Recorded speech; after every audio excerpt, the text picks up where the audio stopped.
Vale a pena refletir melhor sobre este naufrágio da humanidade. Tenho em direto no Jornal da Tarde Teresa Pina, da Amnistia Internacional Portugal, diretora da Amnistia. Boa tarde, Teresa. A Europa não podia ter feito já mais do que fez até agora para evitar esta crise humanitária, uma crise destas dimensões?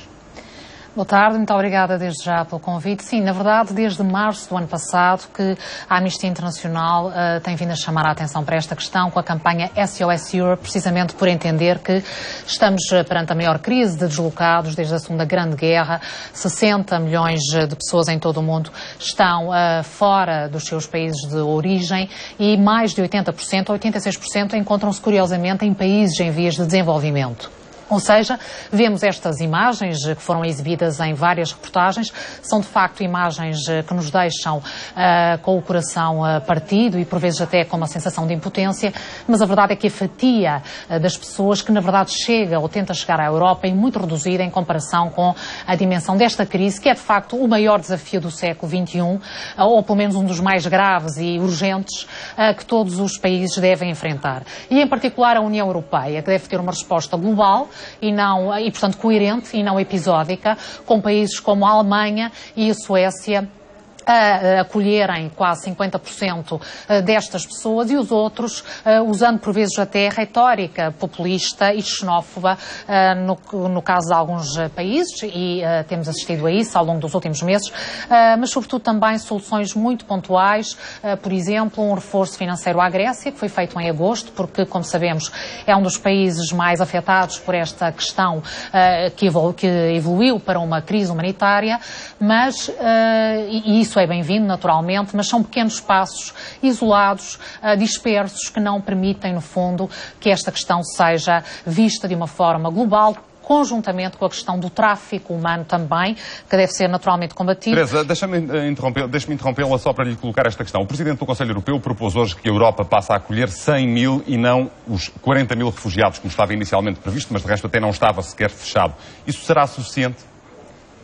Exatamente, Helder. Esse é o número que a Amnistia Internacional consideraria o mínimo aceitável para a União Europeia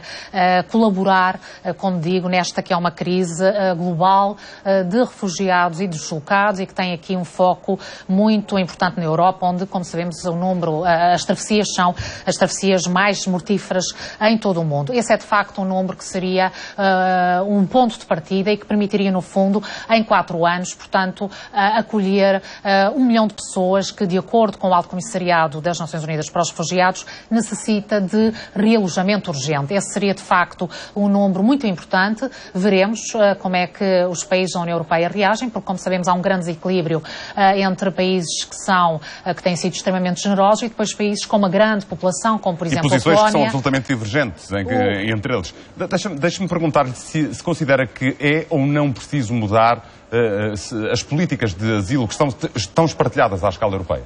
Exatamente. O que esta crise, que já se repete e que se agrava de mês para mês, com o número de vítimas a aumentar, com a multiplicidade de rotas que não são nem legais nem seguras, verdadeiramente, como temos visto desde logo na questão da Hungria e dos Balcãs, a questão é que o sistema europeu é de facto um absurdo. Muitas das pessoas que conseguem de facto fazer esta travessia, que como digo é a mais mortal ou mortífera em todo o mundo, depois chegam à Europa e não sabem exatamente o que é que as espera e andam em situações como, desde logo, a que vimos na Hungria. Há, portanto, uma fragmentação, porque, na verdade, cada país tem soberania plena sobre quem é que entra ou não no seu território, mas a prioridade deve ser, para já, na nossa opinião, salvar vidas e não fazer controle de fronteiras, controle de entradas. A prioridade deve ser, perante uma grave crise humanitária, que pode ser resolvida politicamente, basta que haja vontade e sintonia, é salvar vidas e, portanto, acudir a este drama, enfim, que ganha dimensões maiores, se isso é possível, ao que parece todas as semanas, e, portanto, partilhar desde já responsabilidades, porque é esse, na verdade, o espírito âmbito da figura do refugiado e da lei internacional que nasceu depois da Segunda Grande Guerra, que todos os países sejam solidários entre si, que repartam este drama de uma forma razoável, solidária, como vimos, há apoio da União Europeia para países que têm menos capacidade económica e que são particularmente afetados pela crise, para poderem acudir, mas que também podem ter o seu contributo, e cabe aos governos fazerem essa pedagogia, porque a Europa, no fundo, foi o berço do drama dos refugiados na Segunda Grande Guerra Mundial e devia agora retribuir, porque, como vimos, na verdade,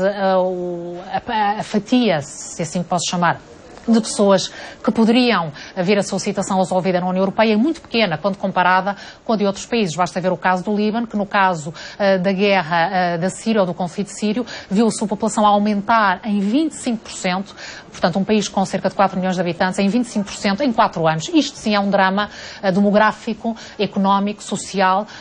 e países como o Líbano não podem, obviamente, fazer mais esforços. Cabe agora à União Europeia, de uma vez por todas, assumir que tem um problema, mas que pode resolver se houver vontade política e se as populações forem também ajudadas a compreender como podem colaborar. Teresa Pina, a quem agradeço ter aceito o convite do Jornal da Tarde para estar em direto e contextualizar este drama humanitário, o maior desde a Segunda Guerra Mundial.